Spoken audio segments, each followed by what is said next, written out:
Hello लोगोफोर फिन खेबसे आंनि बे गोदान भिडिअ नोंथांमोनखौ बरायनाय जाबाय। नोंथांमोननिसिम आं मोनसे गोजोन खौरां लानानै फैदों। बे खौराङानो जाबाय आब' फुजिया गथ' मोननो हाबाय।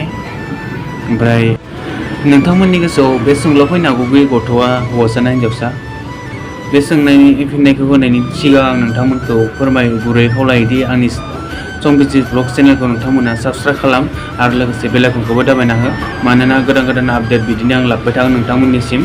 ओमफ्राय लोगोसे भिडिअखौ मोजां मोनोबा लाइक खालाम। ओमफ्राय थारैनो आब' फुजिया हिनजावसा मोननो हादों। आब' फुजिनिसिम आङो गोसो गोरबोजों मेनि कंग्रेचुलेसन जासिहरो। आरो लोगोफोर दिनैनि भिडिअखौ बेखिनियावनो फोजोबनाय जाबाय, मानोना आं बेखिनि आपडेटखौल' नोंथांमोननो फोरमायदोंमोन बे गोजोन खौरांखौ। दा बिदिनो होबाय थागोन आं नोंथांमोननिसिम गोदान भिडिअ होबाय थागोन नोंथांमोननिसिम। नोंथांमोनहा आंनि चेनेलखौ साबस्क्राइब खालामना लाखियो आरो लोगोसे बेल आइकनखौबो दाबायना लाखियो। दिनै भिडिअखौ बेखिनियावनो फोजोबनाय जाबाय। गोजोन्थों।